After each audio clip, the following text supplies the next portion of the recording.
Hello, hello, hello, world. It's Jacory Sadie here with Nourish Me Casual Conversation. And we have Miss Simone here. Miss Simone is getting some braids done. And we're just going to sit and chat like we do in a casual way. Please understand that this is also how hair get done all day, every day. And so listen to us as we share our intellect. So Miss Simone, if you want to introduce yourself. Yes, my name is Simone Delk. I live in Pittsburgh, California. I was born and raised in Oakland, California, and I'm a businesswoman working with children TK through second grade in literacy. Hello, Okay. everyone. Hello. Okay. And then Miss Simone, um, the casual conversation is about nourishing ways. Nourish what does nourish mean to you? So just thinking of the word itself, what does nourish mean to you? Well, nourish to take care of oneself in all ways. And I'm learning that all of the ways that I thought about nourishing me are not quite correct because my friend right here is teaching me a lot about nourishing my hair that I didn't even realize was the correct way. So I'm going to be sharing things that she's sharing with me with you. Okay, so when you think about the word just nourish itself, what you're saying is it means to do what? To take care of To take yourself, care to of yourself. replenish yourself. Okay, okay. And so let's talk about I want to start. I was excited to have you. To be honest, I was excited to do this because I wanted to ask you how many generations are you a part of right now? How many are a part that come from you or that are above you that are still here? So how many generations are you a part of in your family? Oh, how many generations? Let's see. I have my grandmother. Can you hold this for then, me? oh, yes. Thank you. My grandmother, my mother. Your grandma's still alive? One of my grandmothers. What? So my grandmother and my mother, and then I have my grandchildren. That's another one. Oh, my children Right. and my grandchildren. So that's 4 generations. Is that your grandma, mom, you? That's 3 so far. Yes. Your kids. That's 4, and then you have grandkids. That's 5. Yes. So Miss Simone is a part of a 5 5 part generation, 5 eras. Wow, that's cool. That's cool. And so the reason I was excited to have you on is because I wanted to know what are your earliest memories of self-care grooming? Because when I think about you, Miss Simone, and I may be wrong, but when I think about you, your daintiness, your femininity, I really like it. Like sometimes I can be intimidated by feminine women, like truly feminine women. But um, yours is dainty, right? Your feminine to me is dainty, and I like that. And so I was excited to have you on to have conversation with you because I feel like the daintiness that you have comes from the previous generations in your family, right? And so I was wanting to know what was self-care culture, right? Self-care culture as far as hygiene, grooming in your family. You can put that on your lap if you want. You don't have to hold it up. What was the Well, I culture? would say that Did you came have from my sisters? grandmother. Okay. And I have one sister. Okay. And she just taught us how to.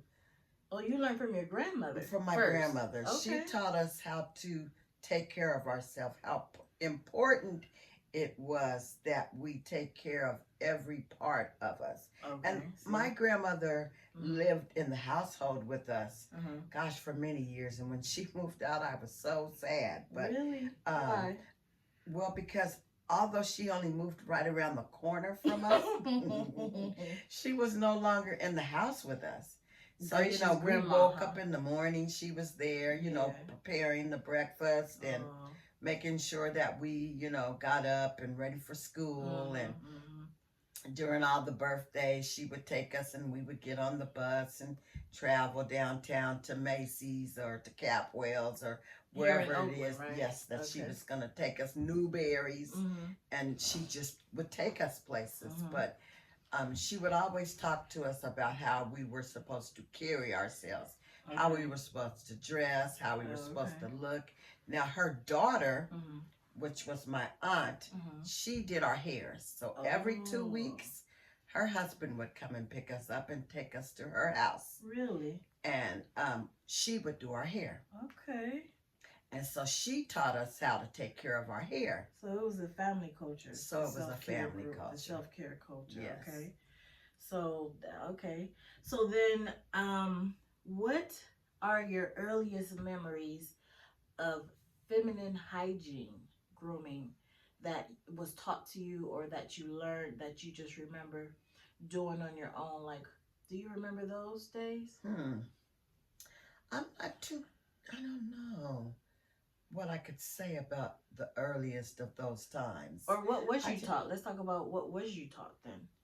Well, feminine hygiene, Mhm. always to, there were certain times of the month Mhm. where you had to, take care of yourself. You had to make sure that you were clean. Now, were you taught that, or did that just come to you naturally? And or were you taken aside one day and trained into that? My grandmother talked about all of those things. Oh, like there casual wasn't chat. nothing that she didn't, Oh, or conversation that she didn't cover. didn't have with us. Okay. And the conversations that she had with us Mhm. were always conversations that she said that her mom had with her. Really? So she would always talk about, because her mom, they lived, gosh, my grandmother lived to be 108 years old. Wow. So she was, she had that knowledge, but she would say, my mom would tell us this, and she would sit us down, and she was a household of 15. So there were 15 siblings. Yeah. She and her twin sister were next to the youngest. Your grandma was a twin? My grandma was a twin. Wow. And so her mom would sit them down and talk to them about things. Oh, and so she would sit us down and talk to us about things. So your great-grandmother had time to talk to her 15 children about self-care grooming. About everything, about life. Really? Yes. Wow. That is rare, even with people with 1 or 2 kids, to have time to sit and talk with their kids. I think that was very important. Coming up, we always sat down to eat together. Okay. And we always had a Sunday meal. Mhm. Like, how soul food comes on the TV? Yes, yes. We had those kind of Sunday meals. Oh. Every Sunday we had a meal at someone's house. Mhm, mhm. So we were always family oriented. That way. And family was just very important. My grandmother was a godly woman. Okay. And so she shared, the Lord with us, and things that we should, be doing, and how it didn't matter if we were Baptist or if we were Catholic or whatever we celebrated in the Lord. It was good to have a relationship. It was good to have a relationship with God. Yes. Okay. So it started with grandma, and as far as your knowledge goes back, it started with great grandma, right? Yes. With 15 children that had time to talk to her kids, because the previous conversations, right, that I've been having with folks, you're the first one to say that there was time given towards that, and time given in a nonchalant, casual way. Like, it wasn't like the ceremonial, it's time to have this talk type. We're going to set aside time now because it is upon us. Yours seems like it was just part of household chatter. It was just part of household chatter. Yeah. Because I was explaining to a couple of other folk, like, my logo, and I know y'all probably tired of hearing this, but my logo, my logo comes from a West African concept that means intentional feminine hygiene, grooming, and beautification, right? Yes. Intentional. And it seemed like, well, and you are the first one who I've talked to so far where this has been a West African concept that has crawled into, that's kind of stayed within your family, at least as far as you can remember back to your great grandmother. You know what I'm saying? Mm-hmm. You're the first one. So that's interesting. And I guess that's probably why I was excited because I knew this would be the case. And so my next question is, how many siblings did you grow up with? 4. Okay. There's 5 of us, but I grew up with 4. Okay. And my younger brother came along, after. You guys are grown? Almost. Out the house? Yes. Okay. Yes. And then, so you see how I'm sectioning the hair? Mm-hmm. I'm just sectioning to twist it up because I'm not doing this part right now. But so that it's already combed out and a bit straight by the time I get up here. And it has some moisture on it. Mm-hmm. Because I'm going to start on this side, but since we're in front of the camera, so we can talk a bit. Okay. So, growing up with the 4 siblings, how many were girls, how many were boys in the house? So there's amongst 2 girls and 2 boys. So first my oldest brother, and then me, and then a brother under me, and then my sister. Okay. So then with the boys, was there a male in the home to show them male grooming? So my dad was in the home with us. Okay, so he did male. What was your knowledge of male grooming before we get to the female stuff? You know what? I'm not quite sure what the male grooming was as far as how to take care of your body and things like that. I just know it as far as us being raised, there was a certain way that women were supposed to be treated, or girls were supposed to be treated. You never fought a girl, or you boys had certain chores that they had to do, and girls had certain chores they had to do. So those kind of were biased. Okay. But there were just certain things that we were expected to do. There were certain things that we were expected to do together. We weren't allowed to fight one another. But we weren't allowed for anybody to fight us. So if somebody was picking on one of us, they were picking on all of us. Okay. So with the male grooming, did you ever see like your brothers use your dad's cologne, or did he teach them how to shave, or you never was privy to any of those things? No, I never paid too much attention to that. The only thing I could say about grooming with them is their hair. Okay. Because we all got our hair done. Okay. So even my dad. Okay. So did they go to the barbershop? No, we went. My aunt did our hair. So my brothers got their hair pressed too. Really?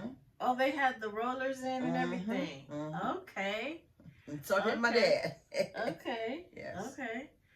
All right. So y'all had to be presentable. All right. And so then female grooming. So your grandma moved out the house, right? And what age did you say you was about? My grandmother moved around the corner from us. I think maybe I was a 5th grader. Okay. Yes. Okay. So then what was grooming like after that? Because after 5th grade, you're hitting middle school or junior high back then, right? Yes. And so then you getting into puberty, right? At some point. And what was it like to have to talk about puberty and what that meant for you as far as responsibility goes? You know what? I think that those all of those things had already been instilled in us. Really? At a young age. And so coming up into that age, it's not like pads and everything. Well, you know what, my grandmother, because before my grandmother moved out, I had already started. Was y'all using pads? Oh yeah, I didn't use anything but pads. Okay. I didn't know anything about the others until I was older and went to go swimming. And I needed something besides a pad, and I'm like, I don't think I'm gonna get in the water because I can't use that. But and then I had that talk. But you know, me and my grandmother were very close, so I didn't really, you know, go to my mom and say, "Oh, mom, you know, what am I gonna do with this? How do I use this?" I went to my grandmother and I'm like, "Can you believe I want to go swimming, but I can't go swimming because I can't use a pad. I have to use something else." So we talked about it, and she was like, "You know, it depends on what you're comfortable with. So you have to decide for yourself what you're going to be able to do. Now, if you want to swim, you'll have to, you know, learn how to do this." And she said, "I think that you should have this conversation with your mom." So my grandmother never tried to, you know how sometimes you might have a mother-in-law that tries to take control of the household. Yeah, that or a grandmother who's trying to be mommy to all the generations in the house. Yes, so and still that treating was her not, kids like kids. Yes, that was not my grandmother. Okay. So she would say, you know, maybe you need to have this conversation with your mom. Okay. But I think it was just that, you know, and my mom and my grandmother got along really well. And they worked together. Yeah. You know, they in the kitchen, they cooked together, they cleaned together. You know, everything that had to do with in the household, they did together. Okay. There was no bickering or, you know, like my dad treated my grandmother better than he treated my mom or any of those things. Oh wait, that was your mom's mom-in-law? Yes. Oh wow. It was my dad's mom. Wow. Yeah. Okay. Yeah. Wow. All right, Miss Simone. Okay, so then you hit puberty, and then so you talked to your grandma about it, and then you talked to your mom about it, and then so do you remember who taught you how to use pads? And what to do and how often to change My mom taught me how. Okay. And it was so funny because, you know, they had those, oh gosh, what were they? It was almost like straps. You know, yeah. When I first saw the strap, I'm like, what is this?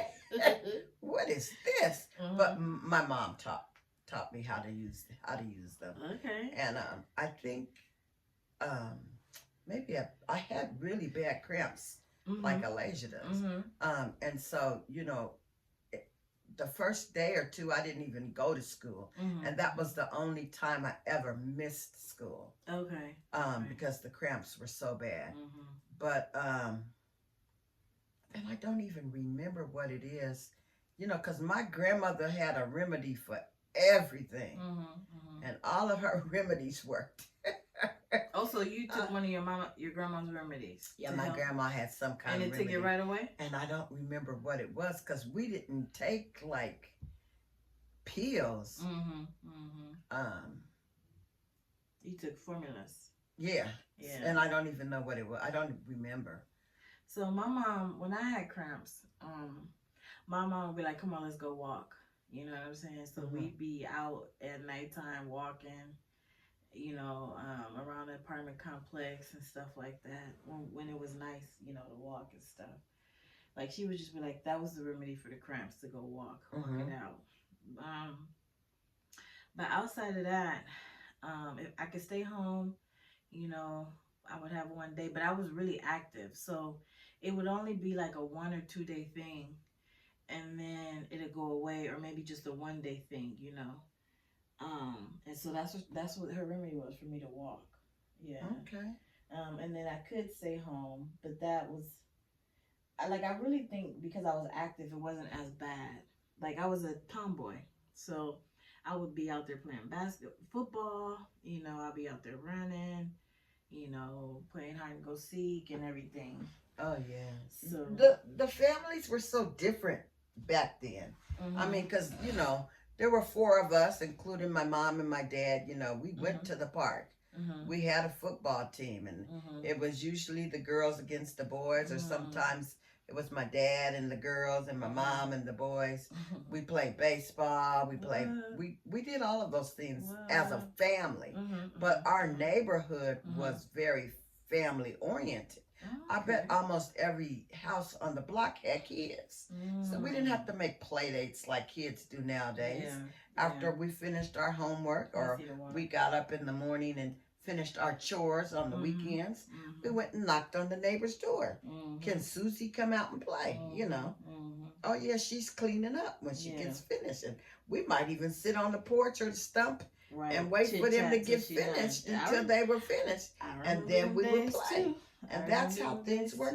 And our parents, during the summertime, they sat on the porch. Yeah. And they took turns sitting on each other's porches. Yeah.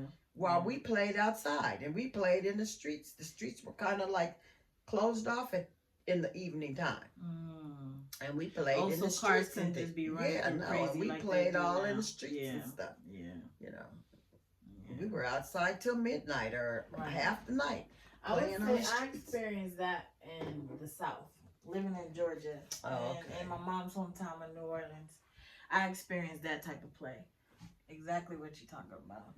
But here in Cali, no. Yeah, I did that right on 66th and Avenue. That's where we lived as kids. Okay. So then puberty hits. Then you and your mom, you and your grandma have a talk first. Then you and your mom have a talk, right? And then now you know what to do there, right? And so, do you remember when it was your sister's turn? Like, who gave her the talk? Did she come to you, or you were just a sissy, sister, and then maybe she went to mom? She didn't come to me. Okay. So I'm not quite sure how that conversation went. Okay. And my grandmother wasn't living with us by then because we're like 4 years apart. Oh, okay. And so she probably went to my mom. Okay. Yeah. All right. And then what about like brushing teeth, washing face, grooming your hair? What was hair grooming like in your family? Oh, your auntie did it. My auntie. So did she ever impart to you guys how to care for your own hair, or you always you knew to go to auntie to get your hair cared for? Well, we knew how to take care of our hair after she did it. So we washed our own hair, and then the next morning we would go. Just a bit. Perfect. Then we would go to her house and she would do it. Okay. And then, we would go home and roll it up at night and whatever we needed to do to it. And because y'all were getting it pressed. Because we were getting it pressed every 2 weeks. So every 2 weeks we went to her house, and during that time we took care of it. And even the boys, they took care of their hair during that time. Okay. And then how long did that go on? Oh, for years. Oh, wow. Yeah. Okay. So how was it like? Did you ever go to other people to get your hair done? Ever? Like if auntie wasn't available, or y'all waited for auntie? Not until I became an adult and had my own kids. Okay. So how was it the first time you went and sat in front of somebody else and had somebody else's hands in your head besides auntie's? Do you remember that feeling? I do, and I think it was okay. It was because my grandmother was getting her hair done. My mother's mother. And this was your first time at somebody else's hands? Yes. Oh, okay. And I was telling her how nice her hair looked. And she was telling me about the lady that did her hair that lived, just right down the street from her house. And so she gave me her name, and I called her and set up an appointment. And the lady did a really nice job on my hair. The only thing that I did not really care for in going out to have my hair done is, you make an appointment for 9 o'clock and you might be in there to 2 or 3. Like today. But I just mean, like she was doing 2 or 3 people's hair at one time. Oh, yeah. And I wasn't, used to that. Or my aunt did our hair, but she did us one at a time. Yeah. And then we had each other to play with in the meantime, while we waited while someone else was getting their hair done, or chit chat with. Or then we went over there. She might start working on our hair, and my uncle would be preparing breakfast. Good. So when breakfast got done, we all stopped and we had breakfast. Aww. And then whoever was finished with their hair doing, they would help with the dishes. Wow. And then the next person would go on to getting the hair done. I knew it was gonna be fun talking to you, Miss Simone. I knew it was gonna be I knew it was gonna be this type of experience. I knew it. So that's like a whole. So that's still like this self-care grooming situation. Okay. So then you leave the house, right? Mm-hmm. And then you have your own kids like you. So back to you getting your hair done by the lady. So how did you? So did her fingers? So my thing is, my mom did my hair for a long time, right? I Mm-hmm. barely went to the shops or anybody else. It's we just didn't have the money. And then my mom is the second generation hair groomer from both her parents being licensed, right? So she knew how to perm my hair. She knew how to flat iron my hair. She knew how to braid my hair, French curls, French cornrows, or singles. You know what I'm saying? So she knew how to do those things. She knew how to put roller sets in my hair.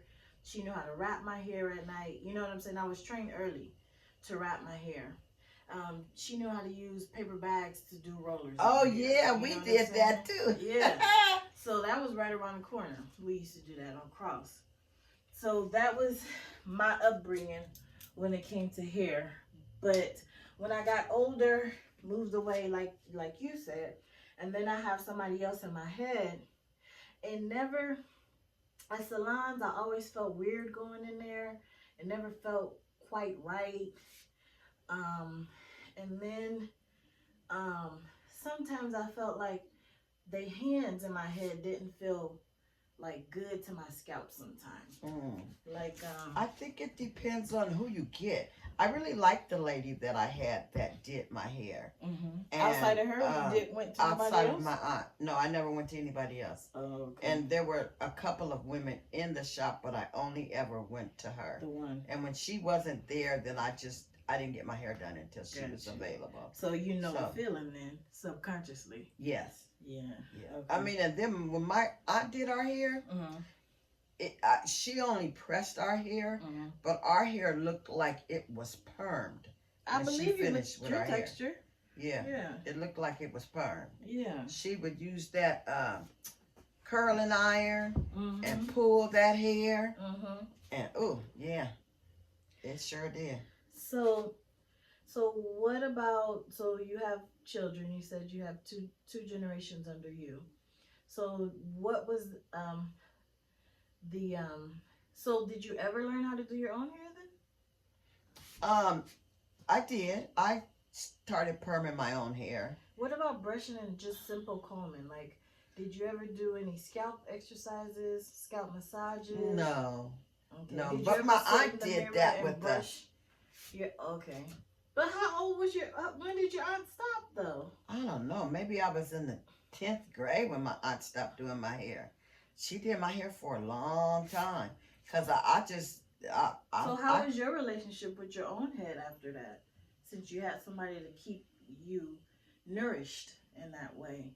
How did you know keep what? it going? I think it was good in the beginning because I guess my hair was still so trained. Okay. And then when I got my hair permed, it was very easy.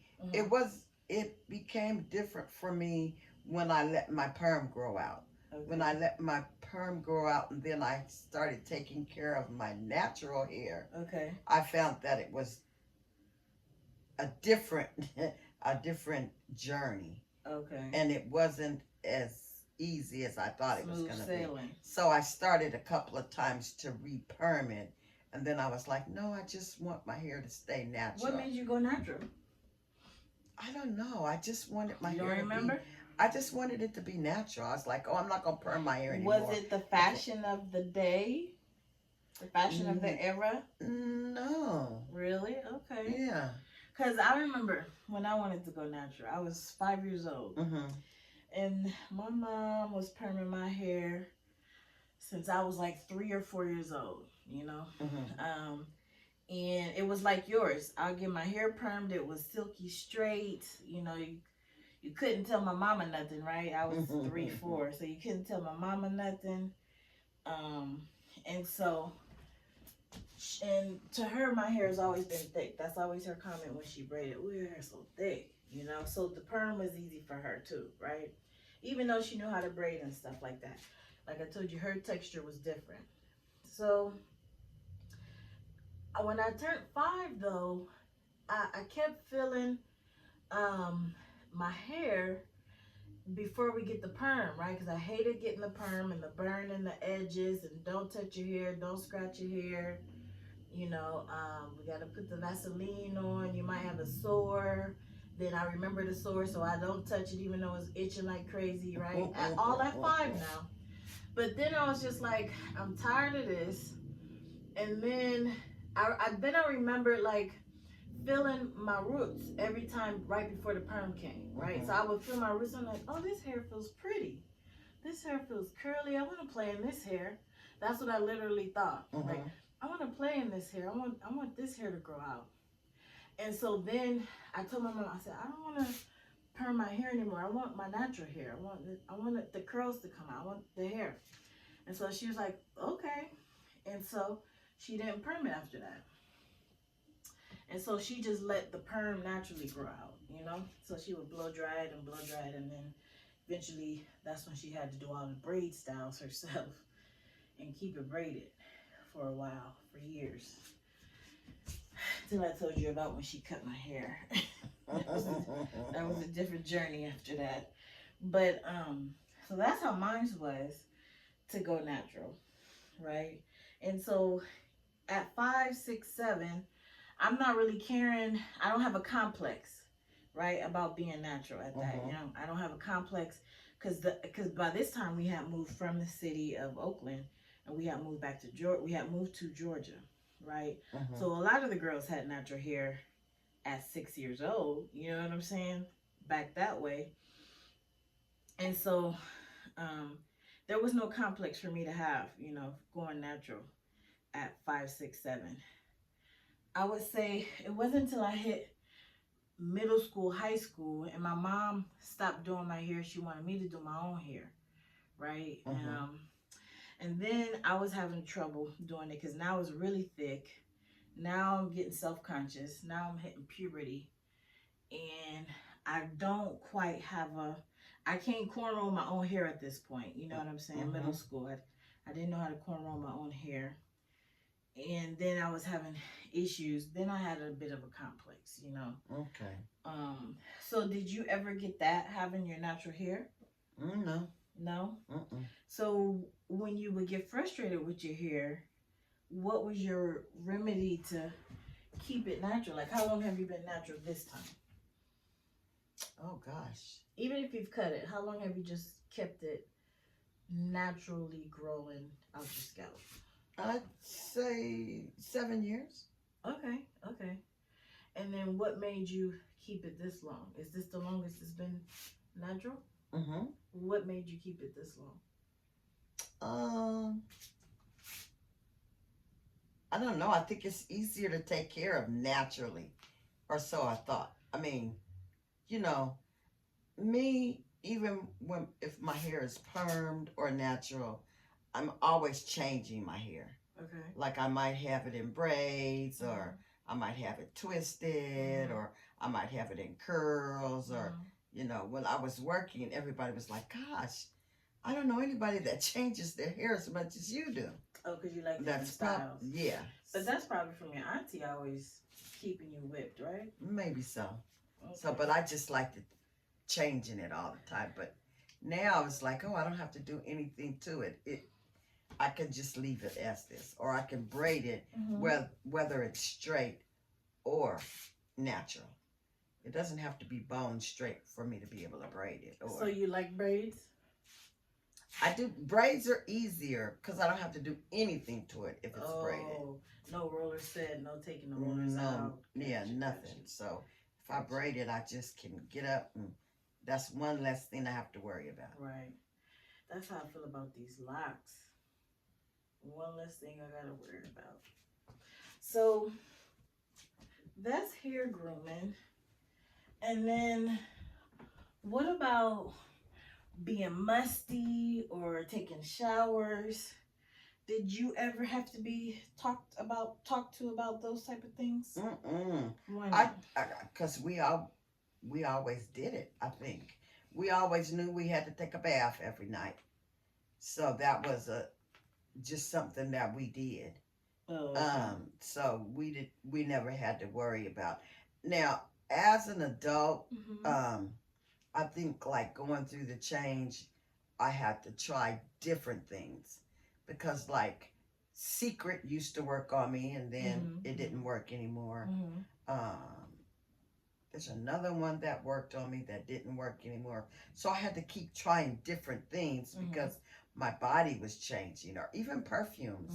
Not all perfumes that I wore 10 years ago smell the same on me now. Really? Yeah, so if it, sometimes I don't buy them. Some of them do, but some of them don't. Okay. So I think it's just like, even now, like, you go through the change, you sweat a lot. Sometimes, like if it's in the summer, I need a shower in the morning and a shower at night because of how much I sweat. Now, I gotta ask you, with the way self-care was introduced, I mean, I can't even say it was introduced, I would just say perpetuated, right? The way self-care was perpetuated in your family, would you say pampering was something that you thought about when you did self-care to yourself? No. What was it? Well, you was know it what? a task? Like, did you do? Oh, I gotta wash my face and shower. I think it's something that maybe you enjoy.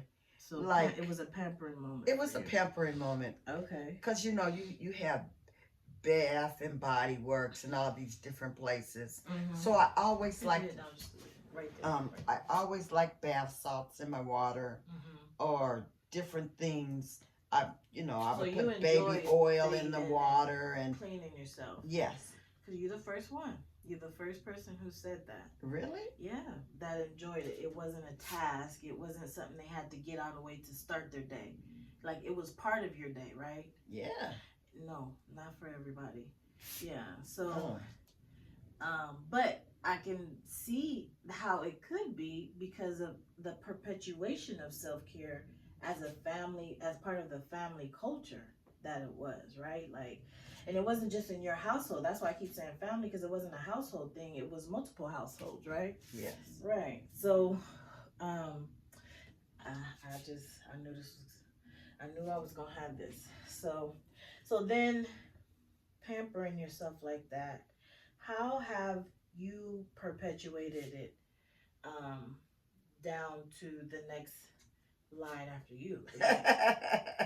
Oh, that's so funny. Well, for my nieces and nephews, not my nephews, for my nieces, they always saw like what I would do, like when I would go over their houses, or how I used mixed things, like the baby oil with the lotions, or the lotions with the things that I might have bought from Bath and Body or from wherever I bought them from. And so they would do those things too. And it's so funny because I never really paid attention to that. I was at my niece's house. I had went to go spend the weekend with her. And she's like, you know who taught me how to do this, Auntie? And I was like, no. She was like, you did. I was like, when? She's, all those years from us watching you. And I was like, oh, okay. I didn't even, realize that. Or even my sons, from them watching me. Now, my oldest, he likes, when he was going to school, he took like cooking or different classes. But he took those things because he said, he liked being in the classes with the girls. But or the perfumes, smart one. Yeah, the perfumes and things that I wore, they sold them in the men and the women's, but my boys would put them on. And the girls would say, oh, you smell really good. Oh, you smell really good. And that's all they needed. And I'd be like, let me go get you some men's because this costs too much for you to be in my stuff. I would never forget. I came home from work one day, and my son and one of his friends, a girl, they were sitting on the porch, and I smelled one of my perfumes. But she had, it wasn't mine. She had her own though, and I was like, "What is that I smell? You have my perfume, girl?" She was like, "No, ma'am, this is not yours." I'm like, "Oh, okay." Mama said, "Mom, you're embarrassing me." I said, "I don't care. Maybe you gave it to her to put on." Right. I'm just trying to make sure. That was funny, but yeah, even like what I use now, I can take something and put it in the bathroom, Mm-hmm. and everybody will use it. Mm-hmm. The bath salts or the different things that I have.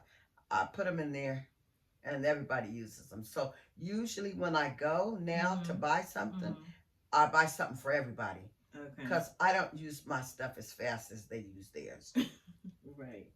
And because they use a whole bunch of everything. I'm like, you don't need a lot. Yeah. Just a little goes a long way. And you sound like me. I found this scrub. It's a what? It was a rose petal, but it's a scrub. Oh, it smells so good. And I just bought it like 3 weeks ago. I think I found it in the Burlington Co-Factory, and I said, I used to work there, so I know what you're talking about. I was like, oh, maybe I shouldn't leave this in the bathroom. And then I said, well, maybe they won't even notice it. And I put it up in there. And I used it once and I didn't even think about it till like 4 or 5 days later. I think everybody in the house must have been using it because it was half gone. Oh, man. And when I took it out of the bathroom, they were like, where's that rose scrub? I was like, really? I dropped it and broke the jar. It's all gone. And I said, they'll never see that again. That's crazy. Yeah, I'm like, this is ridiculous. You can't have nothing in the house. So you be pampering yourself. So I like that. I like how that's cool that, you know, there are other stories outside of neglectful ones and taskful ones, and you know, it's nice to hear that. So then what are some other ways? Okay, so then let's talk about your body. So you were saying your niece used to see you put oil into what? Mix oil with what? With my lotions. So my brother, we were talking yesterday, and he said the same thing. And I had forgotten until he said it that, yeah,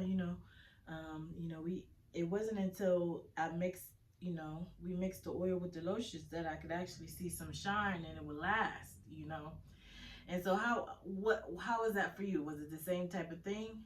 Is that why you were doing the oil with the lotions? Or or you know how you would buy the mists? The body mist? The body mist. Okay. I might mix that with the oil or mix that with the lotion so the smell would stay on you longer. Okay. Okay. We never did that one. But okay. Yeah, and so when it comes to your skin, what was your thing? What did your skin have to be like? Because it took me a long time to balance the shine, right? Versus not being ashy. Like, it took me a long time to do that. Like, sometimes I was looking like I just came out the chicken grease. You know oh, man, yeah, I noticed that in some people sometimes. And I'd be like, oh, you used too much. Right. All I wanted was not to be dry. Okay. I don't like my skin to feel dry. Like, if I don't do my feet in the morning, then they feel dry inside of my socks. And I can't stand the feeling. Okay. So I like my body to feel moist. Okay. Or to feel moisturized, I guess is the right word. Okay. And then how would you say commercial products have held up for you and your skin to that desire? Oh, they don't all work very well. I've tried a lot of things, and that's why I started using the oil. Like I might use, like if I use Dermasil, and they say that's supposed to be really they oily. That at one time. Yeah, but if I mix it with some oil, it works perfectly. So sometimes you have to get different things, and you have to try them with other things. So to make what they work. were saying really wasn't working. Not for me. Not for you. No. You know how some skin, people's skin absorbs oil and it takes it in, and it's not like it makes your skin like look like you've oiled it. Right. It just takes all this oil and it disappears inside your skin, and then you still look ashy. Like, yeah. So I make sure that I try to find the right things. Like, that's how my grandson's skin is. Not all things that I buy for him work on his skin. Really? Okay. And then he'll say, oh, Mom, you bought me that, but it don't even work. I'm still ashy. get some baby oil, or I go get some baby oil or some Aquaphor. Now, Aquaphor they use that maybe for babies' bottoms, but that's really good for dry skin when you mix it with some lotion. Oh, okay, okay. So you don't want it to be really thick on your skin because then it looks terrible. But if you mix it, a little bit of that with some lotion goes a long way. I never mixed it with lotion, but because by the time I was introduced to it, my skin was allergic to lotion. Right, like, oh, okay. I didn't hear about Aquaphor until after I got my eczema diagnosis, and they was like, you got to stop using everything but Eucerin is what I heard of first, Eucerin cream. Oh, okay. And that's what the dermatologist was telling me. You can only use Eucerin, and you can only use Basic. This soap called Basic. It smelled like nothing. It was chalk white. I couldn't even tell you what it did for my skin or my body, but it was the only thing that could go on, and I could rinse with the water on my body. Okay. Until I found black soap. You know, raw African black soap to use. That was the only other thing that worked. But the Eucerin was expensive, so then when I found Aquaphor, you know, I defaulted to that for a while. And while I had to use it to cover up cracks, because I would have to use it because the type of eczema I have, I would get boils on this side of my skin. Oh, okay. And then the boils would bust because they would itch. Then it would erupt. And then instantly, once they erupted, the skin would get dry. Like a volcano, it would like dry up, and then you got all these cracks, and then you move your hands, right? We take for granted how we move all that skin, and so then during the day I'm moving the skin and I'm just cracking open. So I would use the Aquaphor. So I'd never use it like a little bit, right? A film of it. I had to slather it. Okay. Yeah, because you know you use your hands all day. Yeah. Yeah, that's how I was introduced to Aquaphor. Yeah, until I found about shea butter, you know. It was thinner and it still worked the same, you know. As far as the amount I had to put on, I could use a little bit of it. I ain't had to slather it like Aquaphor. But okay, so what else have you imparted to, like, so it's your turn to pass down self-grooming techniques, right? How did that go with the generations under you? When it was your turn to pass down self-grooming. Mine was puberty talk and I didn't really have those talks. I think it was just more like not with my sons, no. That was a dad's thing. Okay. I didn't have those talks with them. And then, you know, Alasia was a while before she came. Now, see, I didn't. So no girls outside of your nieces? No, no girls outside of my nieces. Okay. And you never had to pull any girls aside anywhere in the community to have a chat with them about maybe what you see on the back of their skirt, jeans, dress, or they're musty or anything like that? No. Because the other thing that we've talked about in previous conversations was, how was it addressed to you if you were faltering in those? Like you were told to go groom yourself, but then if you defaulted, what was that conversation like? Like, so for me, do you if you have an answer, you could go ahead. Well, I was gonna say, if you defaulted, it was in the experience that you received from others. It's not even like you had to receive a response from your household, because out in the community, you was gonna receive a response. You was gonna get it. And see, I think it's in just the way people don't always know how to present it in a positive way. And sometimes you might need it in that negative way to get it together. To get it through your head, To realize, oh, I don't want to go around like this. So I have to do something about it. See, because a lot of times it's like, oh man, maybe yes, because I do remember my grandson. He was so Mm-hmm. funny. But not my grandson, my other grandson. Mm-hmm. Mm-hmm. He he hated to take a shower. Mm-hmm. Mm-hmm. And he My would brother go used in the to lie about bathroom it. Yeah. and turn the water on, Yeah. and the water would be running. You Girl, would think that he had a shower. I grew up with But then four. I we'd knew go all the somewhere, tricks. and then you would smell him. And I'd be like, oh my God, get in the bathroom. I can't even do nothing No, about wait. the shirt you got on. Wait. Because that's musty now. But you got to wash up under your arms. People going to start talking about Oh, you made him go to the bathroom right in the public. Yeah. And fix what he could. Because I'm like, oh, really?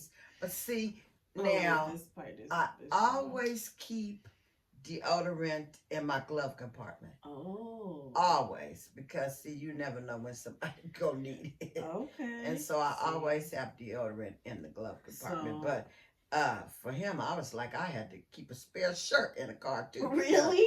Ooh. Wow. And then, you know, after a while, when he became a little bit older and he started liking girls, I'm tripping off of that's when he learned for himself. I need to take a shower every day. Okay. And I need to put some deodorant. My brother said, Mom, where's your deodorant?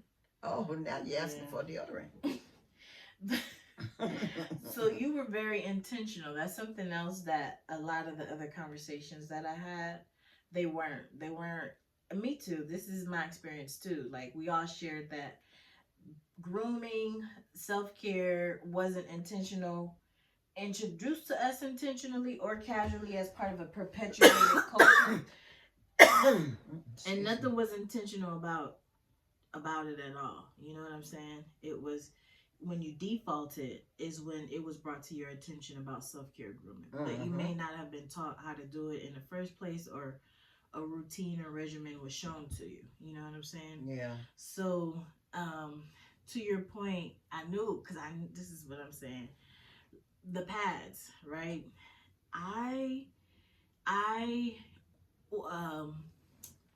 My period came on, and then my mom told me, okay, you're gonna have this every month now. Let me see the water. And she was like, and every month, this is what you're gonna have to do, right? I was like maybe 7th grade, so I was probably like, I think I started when I was like 10. So she was like, this is gonna happen every month, and this is what you gotta do. You gotta clean. And this is what she telling a 10-year-old, right? Like, you gotta clean between your legs, and clean your lips, and then maybe she touched me there just to show me, like, really quick, like, this is where you clean, right? And then she said, you gotta wear these, right? And I think maybe I was like, what about school? She said, you gotta go to school and you gotta change them in the bathroom, right? And I was like, but I'm bleeding. She was like, so you gotta go to the bathroom and change a lot, you know? And that was it. Like, that was it, right? So I never got to talk about keep some in your backpack. She may have stuffed them in there, but that was it. Like, and I would say, Simone, it took me, I still have issues like forgetting. I still forget that, oh, Jacory, you're on your period. Go grab you some pads while you're leaving out the house. But didn't they have the things in the bathroom where you paid a nickel for them? By the time I grew up, they was tampons, right? Oh, and that's all they had? And even if they did, Simone, I didn't have money to pay. Oh, okay. Yeah, because it wasn't a nickel. Now they're free. Right. Now they give them to you. It was about 50 cents when I was growing up. And so I... like 50 cents? Yeah. So I would say, so when I got out of her house, like I would like wake up, I may shower, you know, I may even put a pad on, right? And then I'll just go out like absent-minded. I'm very absent-minded when it comes to that.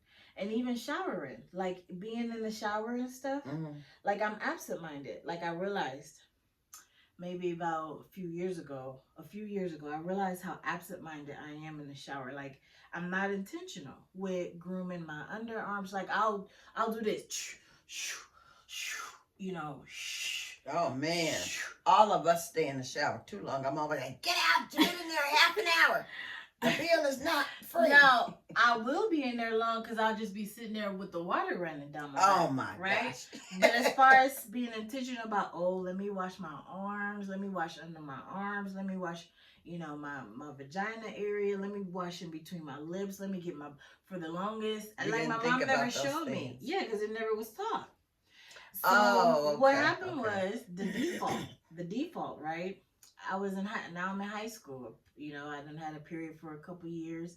I don't know how I got pat. Well, my mom may have been in another space mentally sometimes, right? So one time I'm in high school, and I guess I didn't clean well after this season of a period, and so she smelt me, and she was like, "Jacory," she said, "you stink," and I said, "I don't smell nothing." Because it was a new smell she was talking about, right? It was a fishy smell. And I was like, yeah, I was like, I don't smell nothing. She said, no, you stink. Go take a shower, right? Because that's how she would tell us. You stink. Go take a shower. So for me, that never was a bad thing if it was said in my house, like, you stink. Go take it. It was just like a observation. Go correct it, Mm-hmm. So I hopped in the shower and I got out. And then she was like, you still stink. You still smell like you stink, right? And I was like, I don't know what you're talking about. I just got out the shower. And so then she pulled me into her room and she said, lie down, right? And because she asked me, did you wash down there? And I'm like, yeah, I washed down there, right? And she was like, lie down. And so I lied down and she was like, Jacory, you didn't clean nothing, right? And now I told you the conversation that I got about when she started this period, this how you clean, right? Mm-hmm. And it hurt. When she touched down there, it hurt. And so when I touch it hurt, right? Um, so then she's like, you didn't clean nothing. I was like, yes, I did. I wiped from front to back. I said, at 11. This is what I was saying. I wiped from front to back. And she was like, you got to clean in between the lips. And I was like, well, I don't know what you're talking about. And so she made me get up, go take a towel, hot the towel, wet the towel, and then she made me lay back down like a baby at 11 years old. This how delayed. And she had to wipe between my lips, and she was wiping so hard, but my mom has trauma, right? Because she's been molested. So she was wiping so hard, but trying to be careful because she seen me cringe a bit. But it was uncomfortable for both of us type situation. You know what I'm saying? And I just was thinking like, ugh, I don't want to do this every time I got to get in the shower. You know what I'm saying? This hurt. And then, but she would show me the cake, right? She showed me the buildup after she wiped, and she said, "Now go clean the towel so we can do the other side." And I'm like, ugh, And so, but after that, then you knew what to do, right? Yeah. So like that. So it was default ways that I learned and stuff. So then getting older and it's still being absent-minded thing. Okay, now I'm just doing this, doing this, doing this. Wipe, wipe. Lip. Wipe the crack. The crack. I always. She never told me to clean my crack. I think I started smelling myself. After you go to the restroom, and then it's like, wait, I took a shower and everything. So then I would start cleaning myself there, but nothing was intentional when it came to femininity and that aspect. Hair grooming, right? Mm-hmm. Hair grooming was our thing. That was it. So the pads thing, it like today, like, or was it yesterday? I went to work and forgot to bring pads. Like, it's not part of. And I used to be mad at girls who take long. I didn't understand it. I didn't understand it, but now you understand. I understand. I understand. And even like my auntie had came over, my mom, the sister of my mom, because she has one girl, and they were living with us for a little bit, and my auntie was like, don't tell her to hurry up in the shower. You supposed to, and then she told me too, you're supposed to take your time, as if she grew up in a household knowing, right? So it's like, you're supposed to take your time. And I looked at her like, who got all that time? You know what I'm saying? But now I get it. I get it. And so I know I would like to be intentional if I've had to be intentional in teaching somebody else when I, was homeless in a shelter with other women who didn't know worse than me. You know what I'm saying? Like they never Yeah. got to pull aside out of even 11 years old, right? And then they became sexually active, and then they still not getting nobody to pull them aside. You know what I'm saying? And so then it's a worse off situation. So, you know, so yeah, that I think that's so cool that to hear your contrast to a lot of folks common upbringing in that way. So then, what about with the young girls? You haven't had to really deal with that then. No, not really. I Okay. mean, but with Alasia, I Mhm. think, um, I think we talked about it beforehand. Mhm. Because I knew that it would be coming for her, Mhm. and so, yeah, we talked about it beforehand, and then she decided for herself the sizes and what kind she wanted and all that kind of stuff. I was like, Really? okay, yeah. Oh, okay. And she's no, not that one. No, not that one. I Oh, want this okay. one. I'm like, okay, well, get it. What about okay, so then let's talk about nourish me other parts of physically. What about food consumption? What would you say your nourish me food consumption is like? You know what? It Mhm. was really good. I think it depends Mhm. on my frame of mind, Mhm. on what I'm going through. Mhm. Now, when I'm having a really good day or Mhm. I'm not having any physical issues or things like that, then my food consumption is really good because for over a year I wasn't even having sugar at all. Mhm. And now Oh I'm wow, having that's too some much discipline. sugar. Um, Mhm. but it just depends. Mhm. It's like I like vegetables. I'm having a Mhm. hard time, like, I'm only supposed to be having soft vegetables right Mhm. now. But Mhm. my favorite thing is carrots. Okay. And I Okay. love celery and peanut butter. Mhm. But Mhm. I'm not supposed to have this. So now I'm having peanut butter. And I'm like, oh, this peanut butter is nasty. Mhm. Where's the celery? Mhm. So I like soups. So I Mhm. think Mhm. that's a good thing. Okay. And then, So I'm how well learning would about you? different Okay. things. Okay. Okay. So, in learning about those things, then Mhm. I'm able to treat my body a lot better than I was before because I Mhm. didn't know about those things. Mhm. Mhm. So, I think that, as adults, Mhm. as children, Mhm. well, children, it's harder because when we try to instill in children what we want for them, Mhm. Mhm. when it's just us and them, it's easy. Mhm. But when we take them out into the schools, Yeah. And have the whole community I used to influencing have them. this little boy in my classroom. Oh my gosh. Mhm. And he was vegan Okay. at 4 years old. Okay. Okay. But before he started going to school, that's all he knew was vegan. Okay. So that's all he knew. So Yeah, he didn't he know didn't nothing have a different. problem with Right. that. Right. But then he started coming to school and he started seeing all the kids with all these different things. And Right. then he And started trying candies and. those things. And, Mhm. then his mom would come to school and she's like, he's not supposed to have those things. And I was like, okay, but you want him to sit next to me during lunchtime? Because, I'm Mhm. going around to all of the kids. I Mhm. just don't always see that he's taking somebody else's food because Mhm. he wants that. Mhm. Mhm. It's hard to try to make the kids be something and then they come into another space and they Mhm. see other things. But as Mhm. adults, Mhm. we have choices and we Mhm. make those choices, and it's like, okay, oh, I want to do this. Mhm. Like, Mhm. I It's intentional. yeah, I've added oh gosh, I can't even think of what it is now.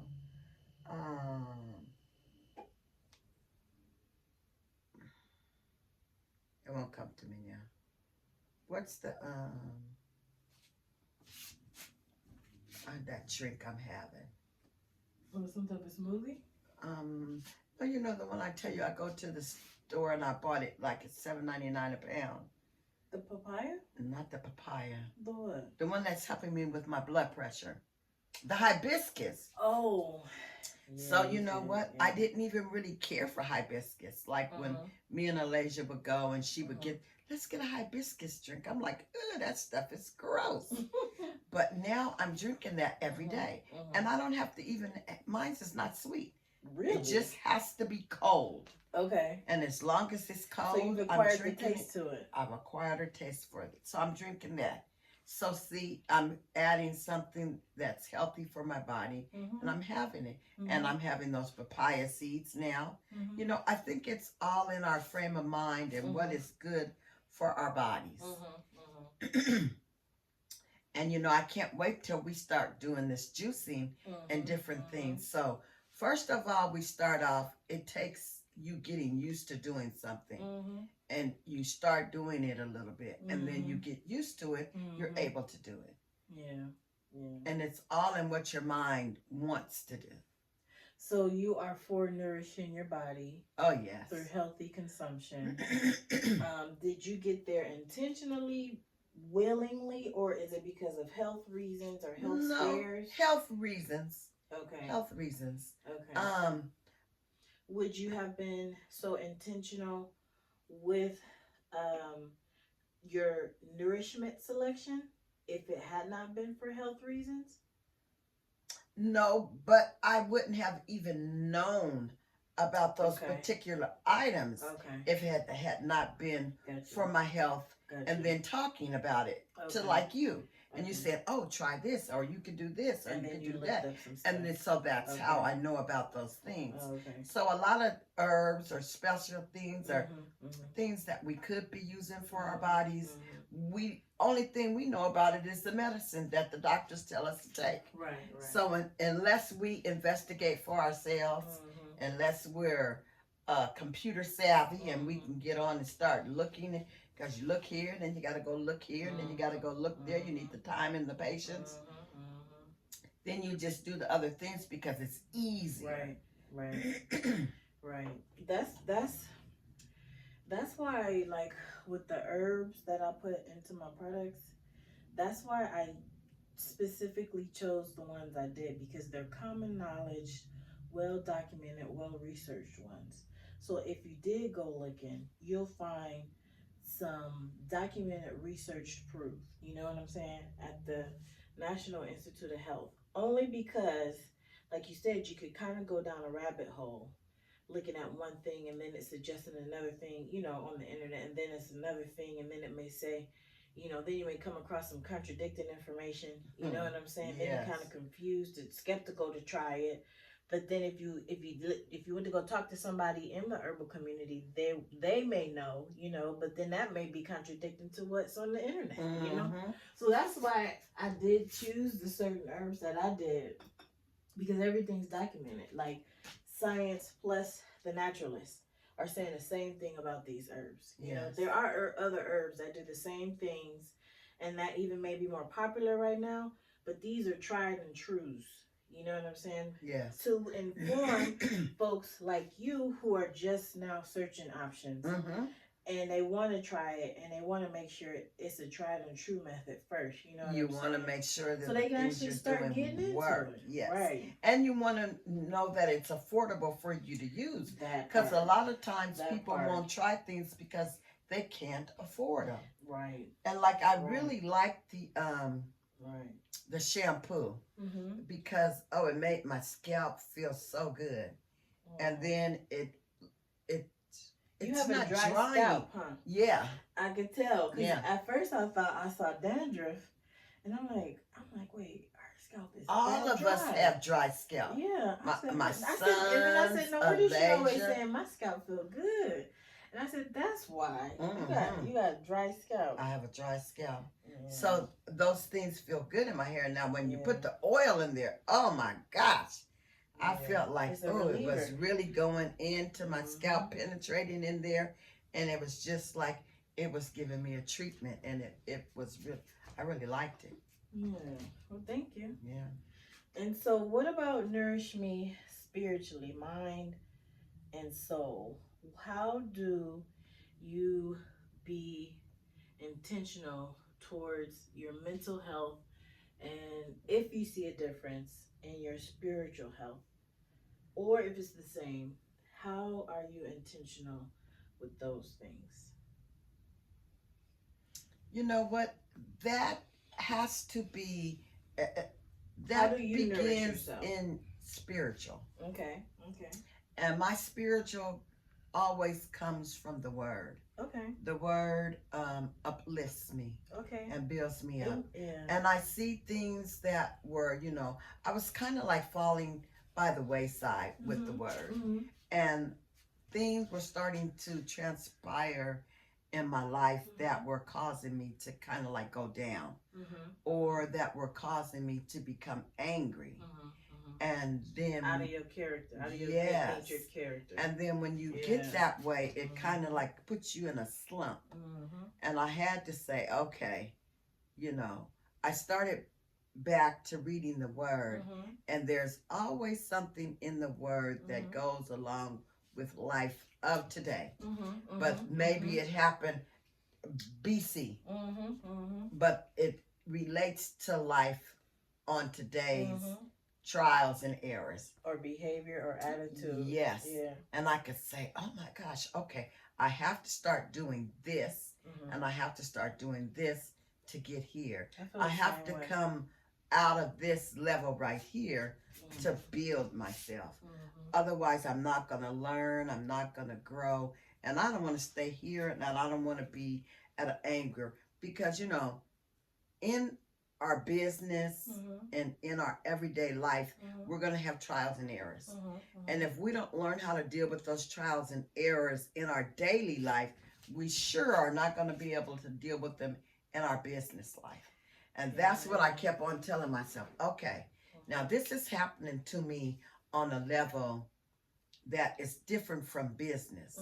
But if it were to happen to me on a business, I need to know how to deal with it. Yeah. And so if I just walk away from it on this level, I'm just going to walk away from it on a business level. The hard part be practicing, right? The hard part be putting it into practice. Putting it into practice. Yeah. And so it's good but to have. I'm always thankful, like, because you were intentional, right? It's all, I think, like, being nourishing is all about intentionality, because it really puts strength behind the nourishment, right?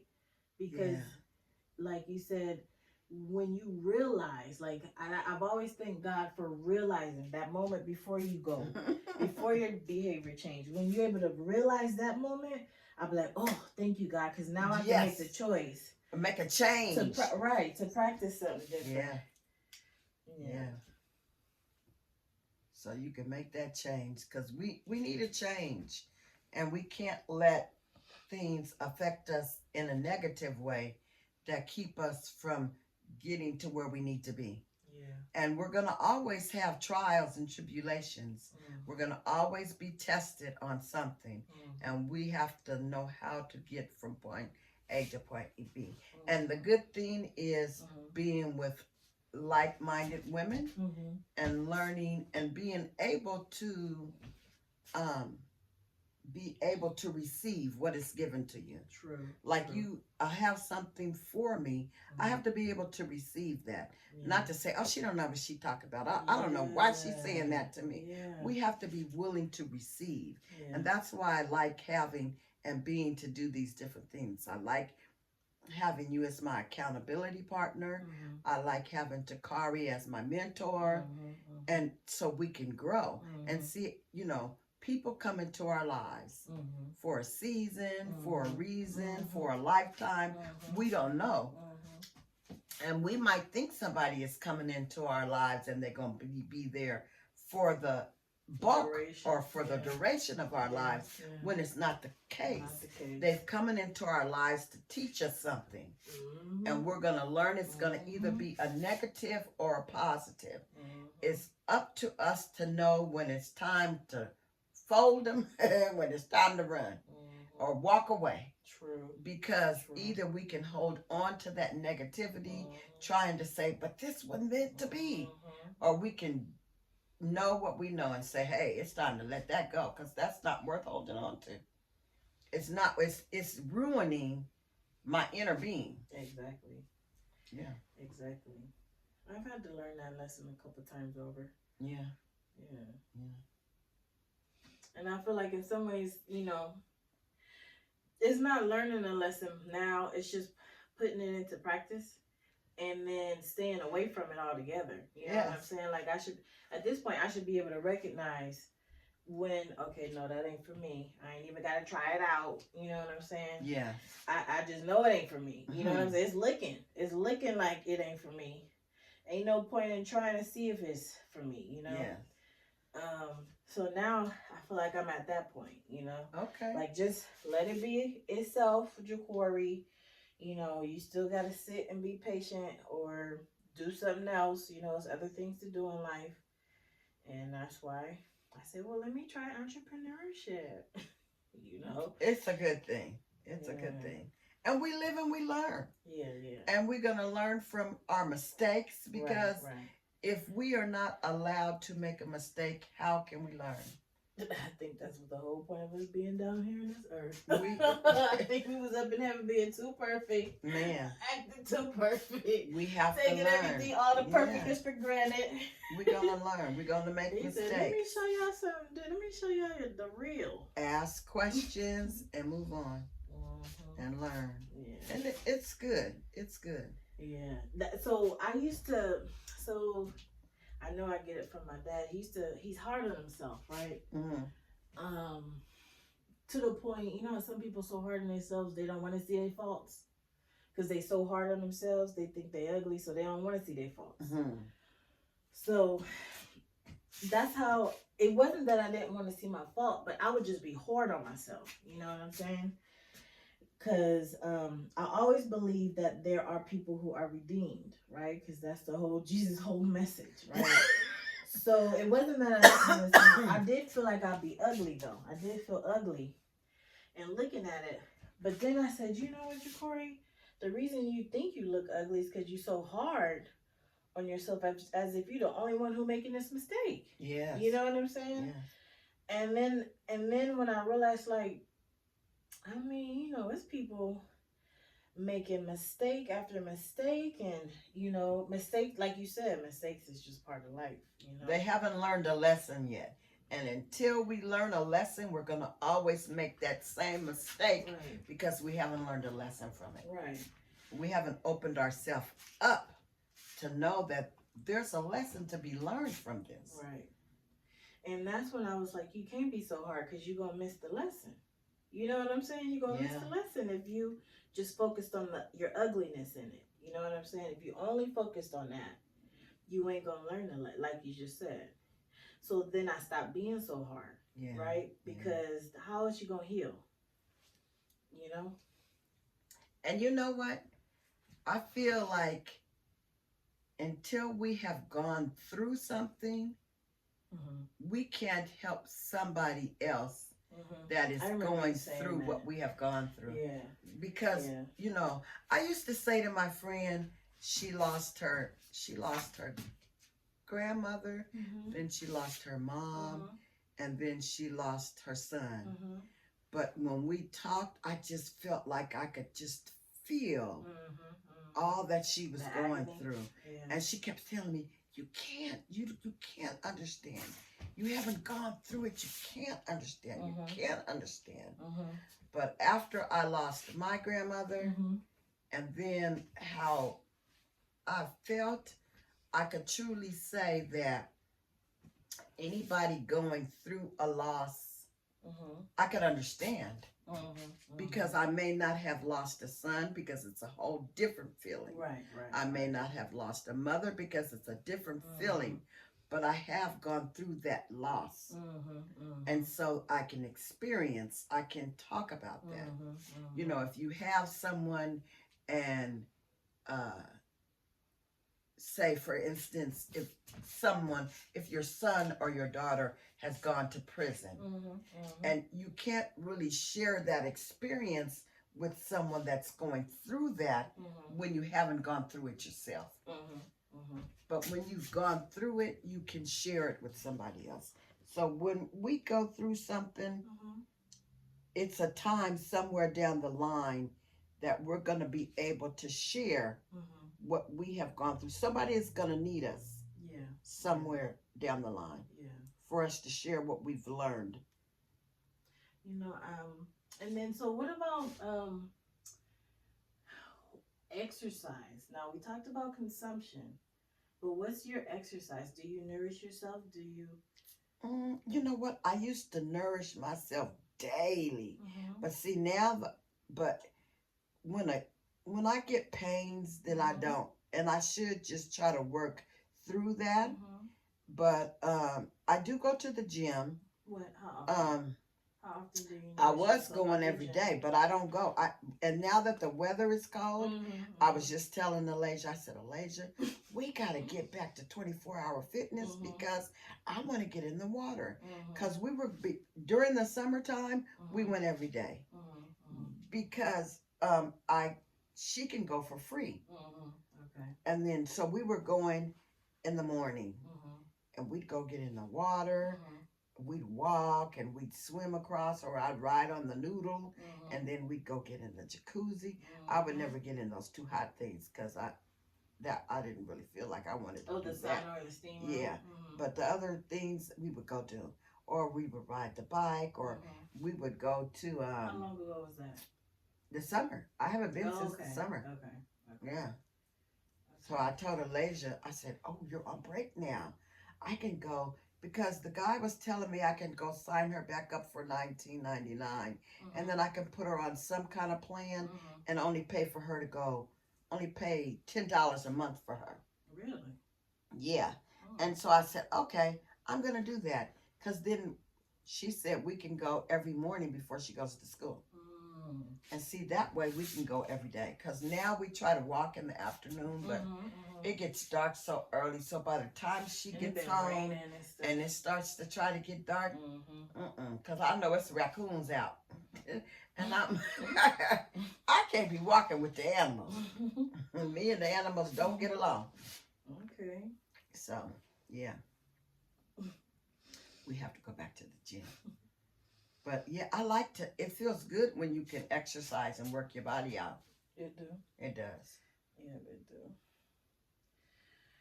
Okay. So do you still have the gym membership? Oh, yeah.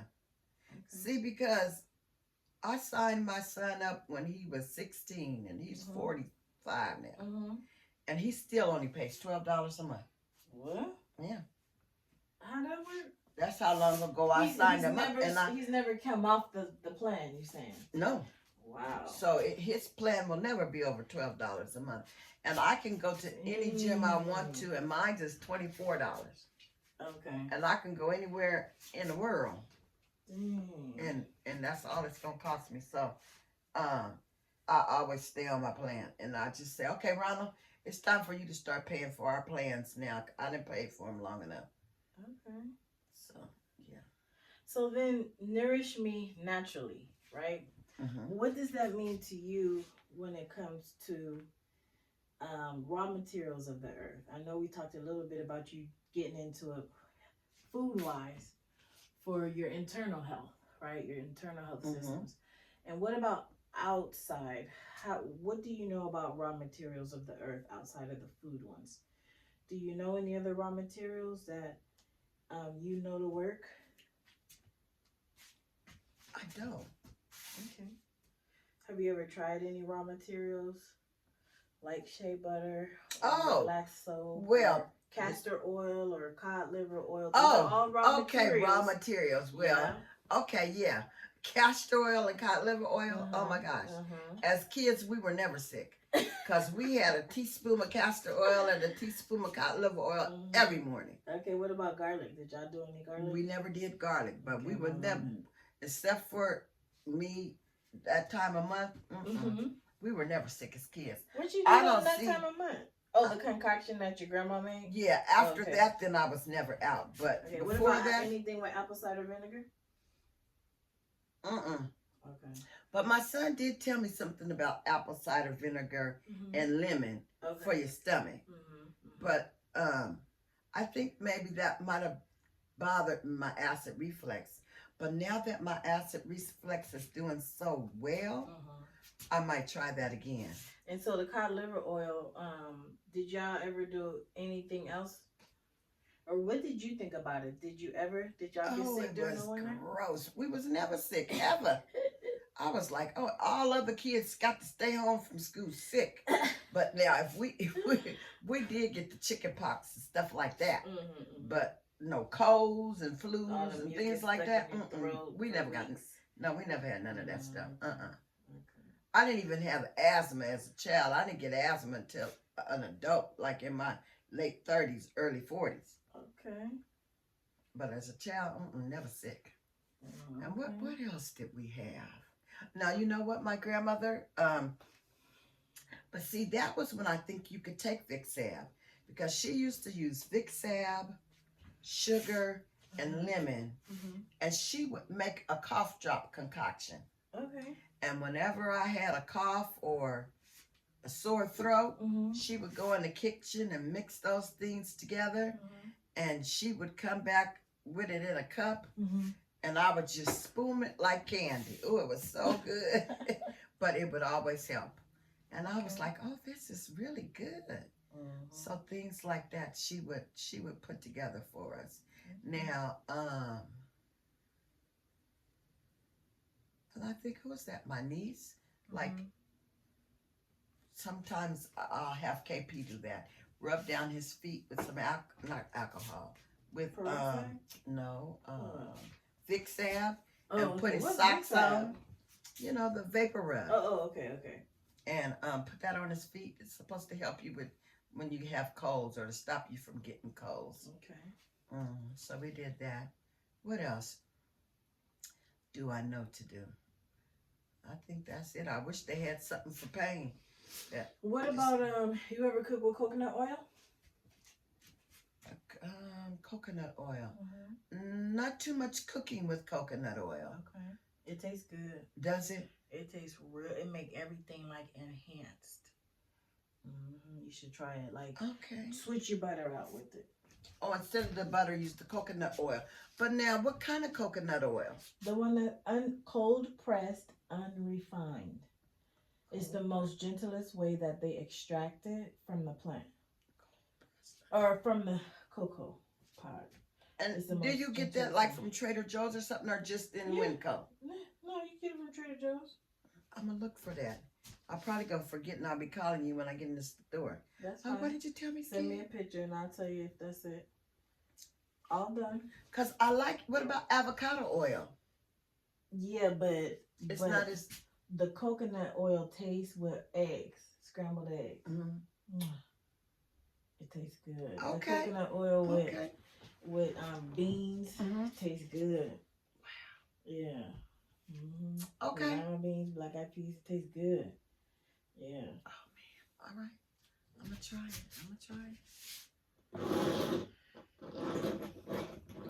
All right. Well, this has been like. Tell us what you think of your hair. Okay, let me see. Oh wow, it looks very nice. Thank you so much. And wait till I put my little earrings on. That's gonna be looking really nice. And these little hairs on my hair, they just love me. Your little springies. Oh yeah. Okay. Boing, boing. It's gonna fatten up nice. All right. Thank you so much. You're welcome. Yep. And the conversation was really great. Okay, let's say bye-bye. Bye. Yeah, it was nice chatting with you. Yeah, thanks, Miss Simone. See you in the next one.